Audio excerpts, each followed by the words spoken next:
ब्रह्मा, विष्णु, महेश, इन त्रिमूर्तियों को कौन नहीं जानता। एक ओर जहाँ ब्रह्मा जी को सृष्टि का रचयिता माना जाता है, तो वहीं भगवान विष्णु को संसार का पालनहार और भगवान शिव को संहार का देवता माना जाता है। दोस्तों, इन त्रिदेवों में से भगवान विष्णु और भगवान शिव की पूजा पूरी दुनिया में होती है, लेकिन ब्रह्मा जी की पूजा संसार में कहीं नहीं होती। क्या आप जानते हैं कि ऐसा क्यों है? दोस्तों, ब्रह्मा जी सृष्टि के रचयिता होने के साथ साथ वेदों के भी देवता माने जाते हैं। उन्होंने ही 4 वेदों का ज्ञान दिया। हिंदू धर्म के अनुसार उनकी शारीरिक संरचना भी बेहद अलग है। 4 चेहरे, 4 हाथ और चारों हाथों में एक एक वेद लिए ब्रह्मा जी अपने भक्तों का उद्धार करते हैं, लेकिन इस देव की पूजा कोई नहीं करता। आखिर क्यों? दोस्तों, यूं तो धरती लोक पर ब्रह्मा जी के कई मंदिर हैं, लेकिन वहाँ ब्रह्मा जी की पूजा करना वर्जित माना गया है। पौराणिक कथाओं के अनुसार एक बार ब्रह्मा जी के मन में धरती की भलाई के लिए यज्ञ करने का ख्याल आया। अब यज्ञ के लिए जगह की तलाश करनी थी। इसके लिए उन्होंने अपनी बाह से निकले हुए एक कमल को धरती लोक की ओर भेजा। कहते हैं कि जिस स्थान पर वह कमल गिरा, वहाँ ही ब्रह्मा जी का एक मंदिर बनाया गया। ये स्थान है राजस्थान का पुष्कर शहर, जहाँ उस पुष्प का एक अंश गिरने से तालाब का निर्माण भी हुआ था। पुष्कर में ब्रह्मा जी के दर्शन के लिए आज भी हर साल लाखों श्रद्धालु आते हैं।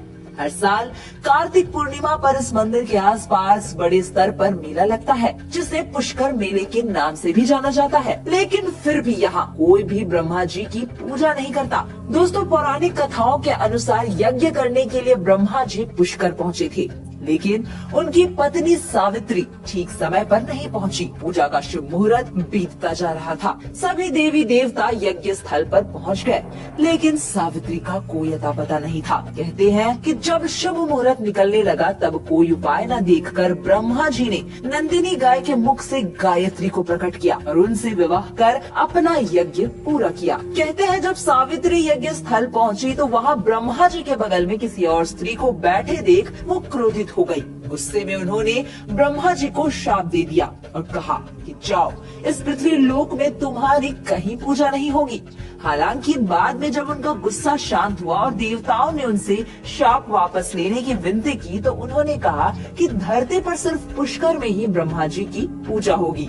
इसके अलावा जो कोई भी आपका दूसरा मंदिर बनाएगा, उसका विनाश हो जाएगा। पद्म पुराण के अनुसार ब्रह्मा जी पुष्कर के इस स्थान पर 10,000 सालों तक रहे थे। इन सालों में उन्होंने पूरी सृष्टि की रचना की। पुष्कर में माँ सावित्री की भी काफी मान्यता है। कहते हैं कि क्रोध शांत होने के बाद माँ सावित्री पुष्कर के पास मौजूद पहाड़ियों पर जाकर तपस्या में लीन हो गई और फिर वहीं की होकर रह गई। मान्यता अनुसार आज भी देवी यहीं रहकर अपने भक्तों का कल्याण करती है। उन्हें सौभाग्य की देवी माना जाता है। मान्यता है कि माँ सावित्री के इस मंदिर में पूजा करने से सुहाग की लंबी उम्र होती है और मनोवांछित फल प्राप्त होते हैं। यहाँ भक्तों में सबसे ज्यादा महिलाएं ही आती है और प्रसाद के तौर पर मेहंदी, बिंदी और चूड़ियाँ माँ को चढ़ाती है। दोस्तों, दूसरे प्रसंग के अनुसार सरस्वती जी ब्रह्मा जी की बेटी थी। ब्रह्मा जी ने सृष्टि की रचना के बाद सरस्वती जी को अपने तेज से उत्पन्न किया था, इसलिए यह कहा जाता है कि सरस्वती जी की कोई माँ नहीं थी। सरस्वती जी को विद्या की देवी कहा जाता है। प्रसंग के अनुसार सरस्वती माता बहुत ही खूबसूरत और आकर्षक थी।